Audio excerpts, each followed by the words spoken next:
You come home with a bag full of memories like the average daughter. But for precursor purposes, you cover fields with the kashful and skies with white clouds which take the shapes of dragons, stallions, flowers, and more. Not so much like the average daughter. These clouds, they manipulate their formations and transform into the unrefined intricacies of your face. And if we're lucky enough, we see the Mohishashur Mordini up in the sky. You see, you've always been the bluestone for most of us. I watched a sunset today, experienced the transience of the colors in the sky as it painted itself a bright orange, then faded into a brilliant purple.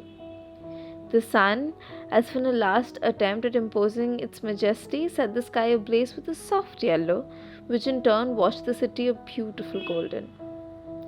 Then the sky cried, heavily at first, bitterly after. It reminded me of your eyes. On Shoshti, I see them gleam like a little girl experiencing her first Durga Puja in the city of joy.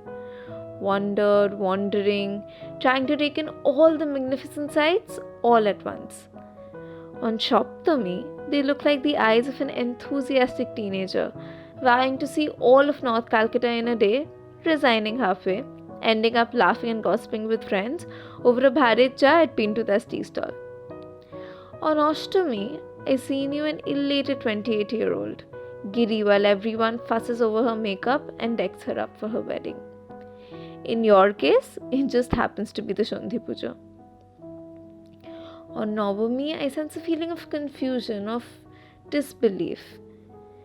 Your eyes seem fixated on a particular nothingness, as if you're trying to remember all the faces that came to see you, all the prayers and hopes and dreams that you requested and expected to fulfill.